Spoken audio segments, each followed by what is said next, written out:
In 1971, the FDA approved the measles, mumps, and rubella vaccine. The vaccine has been proved safe and has been widely administered around the world for decades. But in 1998, a paper describing 12 children who received the MMR and later developed autism or other disorders sparked conversation and conspiracy about the vaccine's safety by Johns Hopkins Bloomberg School of Public Health. The paper was later retracted, and several large studies have since shown no association between vaccines and autism. Recently, the Trump administration has perpetuated a further lie about autism, stemming from women's use of Tylenol during pregnancy. But how did we get here? Welcome to R+M Disability, where we discussed how understanding disability culture can and will change your perspective on life. In this first episode, let's cover the attack on autism. This will include defining autism and discussing autistic history, going over the long-standing vaccination myth in the current autism epidemic, and how the administration is moving to attack autism through Tylenol pregnancies. Chapter 1, What is Autism, and how we understand autism today according to research. According to the CDC, autism spectrum disorder, or ASD, is a developmental disability caused by differences in the brain. Mayo Clinic adds that autism, quote, affects how people see others and socialize with them. This causes problems in communication and getting along with others socially, end quote. Presently, we understand more about the spectrum aspect as we recognize those with low support needs and high support needs. On the screen is shown the DSM criteria to be diagnosed with ASD. According to the DSM, to meet the diagnostic criteria, there needs to be ongoing and persistent social communication challenges, symptoms not explained by any other conditions known, early and repetitive, and creates a noticeable life impact for the individual. Although the DSM pathologizes neurodivergence, it is still crucial to be aware of symptoms when navigating medical, educational, and government settings and systems. In the U.S., the concept of autism was coined in 1911 by German psychiatrist Eugen Buehler to describe, quote, a symptom of the most severe case of schizophrenia, end quote. According to Buehler, autistic thinking was, quote, characterized by infantile wishes to avoid unsatisfying realities and replace them with fantasies and hallucinations, end quote. However, this perspective on autism was changed in 1972 when a leading child psychiatrist researcher from the UK named Michael Rudder conducted the first ever genetic study of autism and claimed that, quote, the autistic child has a deficiency of fantasy rather than an excess, end quote. Back in the US, one of the first, or the first, to be diagnosed with autism, Donald Gray Triplett, was diagnosed as, quote, happiest when he was alone, drawing into a shell and living within himself, oblivious to everything around him, end quote. He was sent to a state-run children's facility in Mississippi in 1937, but was withdrawn a year later and placed with a foster family. He started seeing Austrian child psychiatrist Leo Kanner over the span of a few years. Kanner's experience with 10 other children with similar symptoms to Triplett prompted him to write The Autistic Disturbances of Affective Contact in 1943. While institutionalization did occur in autistic populations, Emily Page Barlow writes in Autistic People Are Not New to This World about the importance of knowing about the experiences of those who went undiagnosed or misdiagnosed and how they lived their lives and how they were perceived. In this article, she quotes Mel Baggs on growing up with strange sensory reactions and the difference between passing and being passed off, with the quote, what happened was people saw every single thing I did, and since they didn't know about autism, they formed other explanations. So I was crazy, or on drugs, or wanted attention, or any explanation at all they could come up with, sometimes several at once, end quote. This perspective begs the question, what do you mean there was no autism back in your day, and you're only mentioning it now? Do you truly think that your buddy Tim, who could name off all the different types of gecko on the top of his head, wasn't autistic? Let's be so for real. Chapter 2, Vaccination, Myth, and Conspiracies. Conspiracy theorists are attempts to explain the ultimate causes of significant and social political events and circumstances with claims of secret plots by two or more powerful actors. The long-standing myth that vaccines, specifically the MMR vaccine, causes autism is exactly that, a conspiracy theory. As discussed in The Myth of Vaccinations and Autism Spectrum by Gabus et al., the previously mentioned 1998 paper incorrectly linking these phenomenon set off the conspiracy theory in question and set off the sequence of events that got us where we are today. This conspiracy theory set its framework on the idea that side effects of vaccines are being hidden from the public to ensure that pharmaceutical companies and governments are able to profit. The article goes on further to say that, quote unquote, ironically, the success of vaccinations in eliminating vaccine-preventable diseases caused many individuals to become more concerned about the adverse effects of vaccinations than the actual disease, resulting in lower vaccine acceptance rates and greatest risks of vaccine-preventable diseases to the general population and especially children as per parental choice. To set the record straight, vaccines are highly safe. The idea and forethought behind leaving children unvaccinated to prevent them from developing autism lies in the better dead than disabled trope. This is especially dangerous when noting that there was a total of 2,284 confirmed measles cases in 2025 by the CDC. Because, how do you see the decision between your child getting autism versus horribly sick or even dying and pick the latter? What does that even have to say about our ideas of autism and disability as a whole? Why do we think that disabled life is not worth living, and who are we to decide otherwise their value of life? Chapter 3, the quote-unquote autism epidemic.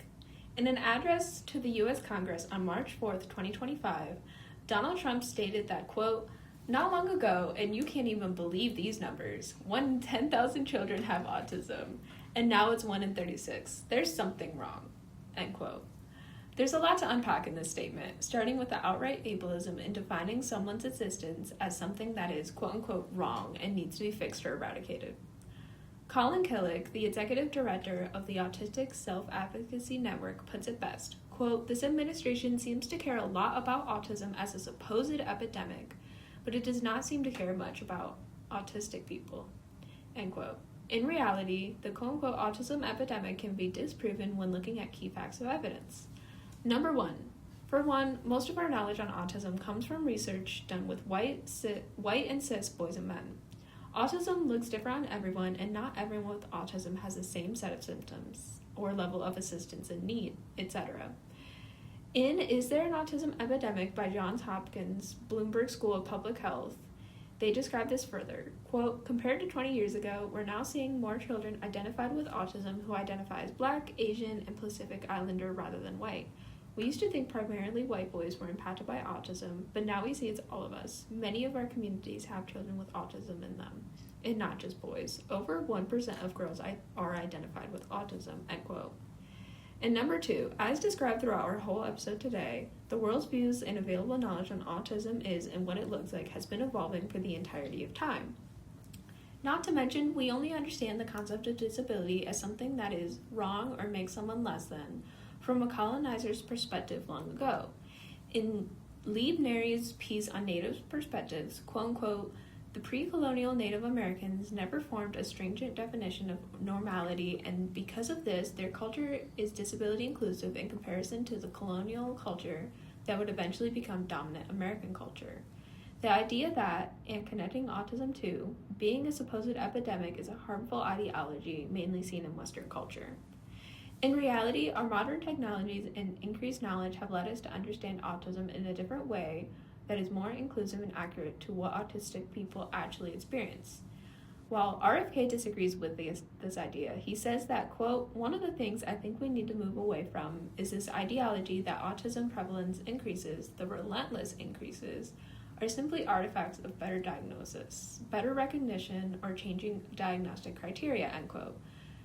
The content of this episode works to challenge and disprove this perspective. Chapter 4, Autism Pregnancies. This comment about the autism epidemic, as the media puts it, was just the beginning of the administration's involvement in attack on autistic individuals in the United States. As of September 2025, the FDA will, quote-unquote, issue a physician notice and begin the process to initiate a safety label change for acetaminophen, Tylenol, and other similar products. HHS will launch a nationwide public service campaign to inform families and protect public health, end quote. Groups are criticizing President Trump after he urged pregnant women to stop taking Tylenol, claiming it could lead to a higher risk for autism. Don't take Tylenol.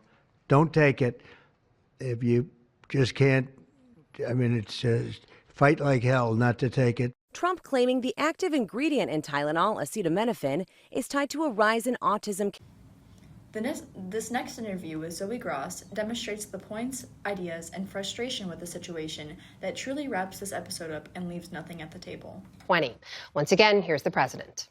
The meteoric rise in autism is among the most alarming public health developments in history. There's never been anything like this.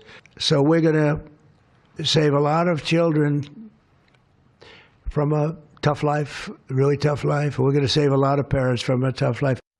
For more on this, I'm joined now by Zoe Gross. She's Director of Advocacy at the Autistic Self-Advocacy Network. Zoe, good to see you. Thanks for being here. Thank you for having me. Let's just start with your reaction, the reaction from other people with autism and their families that you've heard to this announcement from the president and his framing of autism as a crisis in this country. Certainly the way that the president and others spoke about autism at the presser on Monday was very disturbing. The phrase ending autism was used. The president said that the prevalence of autism should be none. Once again, they used the line, autism destroys families. So it was a very stigmatizing way to discuss a very common disability that really no one should be panicking about. When you say it's disturbing, what do you mean? When you first heard them use that kind of phrasing, what went through your mind? Well, no one likes to be, to hear from the president of their country that they belong to a group that shouldn't exist.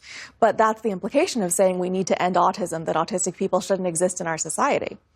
That Tylenol warning in particular we just talked about, how is that resonating among expectant mothers who are weighing whether or not to take it, among mothers of children who are on the autism spectrum? What are you hearing about how they're reacting to that? People are very uncertain. A lot of people don't know who to trust because they're hearing one thing from experts and their doctors and researchers, scientists, and another thing from their government. It's an upsetting situation to put parents in, and especially this thing of blaming pregnant parents for their children going on to be autistic. We've seen this before in the history of autism when scientists would say that refrigerator mothers or emotionally withholding mothers were causing their children to be autistic. That obviously wasn't true, but it's a very sexist way of blaming the mother for the child's disability.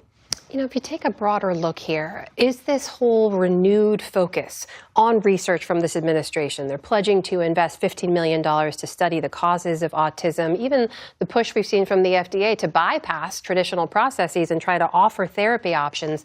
Is that welcome in the autism community? Shouldn't there be more research into this? Absolutely, but not this type of research. What the autistic community wants to see is a great increase in research that will improve our quality of life. Whether that's investigating questions like, why do so many autistic people have sleep disorders and what can be done to help us with that? Although the situation that we're in this administration is scary and it feels like no one is doing anything, oftentimes challenging misinformation and clearing it up with the truth helps us protect our communities, ASAN puts it. Quote, on all of our platforms, we immediately directed our community to alternative sources of public health information, sources that aren't under attack by conspiracy thinking or anti-science approaches, end quote. Staying informed and challenging misinformation is one of the strongest forms of advocacy we have. By doing this, we start to call into question societal standards and ideologies we were brought to believe through our history, propaganda, and attacks on marginalized communities. The autism epidemic does not exist. We're discovering more ways to diagnose autism and other disabilities with modern technology, which will only become more advanced in the future. R+M Disability will be back again to explore the current administration's attacks on immigrants on our next episode coming up, so tune in for next time.